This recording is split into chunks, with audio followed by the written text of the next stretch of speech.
Y gwaith galed sydd wedi mynd mewn I hyn, o'n I jyst mor falch o'n I wedi mynd yna, taflu mor bech a phosib a ni'n dod adref ar lle o'n I eisiau.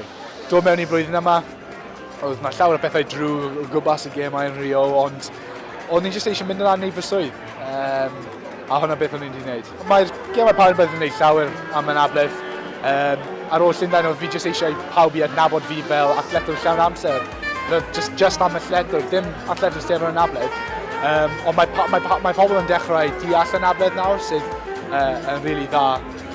Ond y nod really I wneud yn siŵr bod na rhywun mas na yn gwylio ac yn gweld bod na llawer o pethau I wneud a gobeithio bod pryd fi ddim gallu ennill unrhyw mwy bod na rhywun arall yn dod trwy I wneud yn siŵr bod nhw'n dod nôl â medalau a'r nôl I Cymru.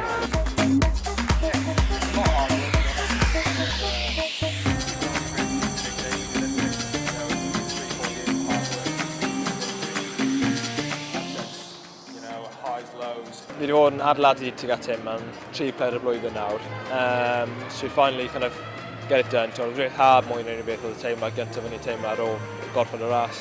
Oedd na lot o bwysau I fod yn deg, ond ar y flip side yna, chi gallu cymryd lot o hyder o'n yna.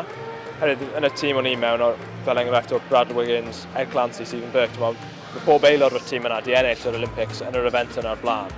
So pan chi'n edrych lawr y trac, chi'n meddwl, mor pwysau, chi'n mwy meddwl, wel, os fi angen ras yma, fi eisiau'r gorau yn y byd ar tîm fi a mae gen I e, so teimlo'n neis. Mae'n peth yn odd oherwydd ers ni dechrau seiclo, go fi yw ennill Olympics I fod yn onest, a wedi cael tick that off the list yn barod fel am 23. Mae'n fach nod, mae broefen bron fel beth I wneud nesaf. Ti'n mynd I ymddeol? Na, ddim eto, na. Hoffwn I, ie. Symud I Ibiza neu rhywbeth fel yna, ond na, cario ymlaen, Tokyo a pell.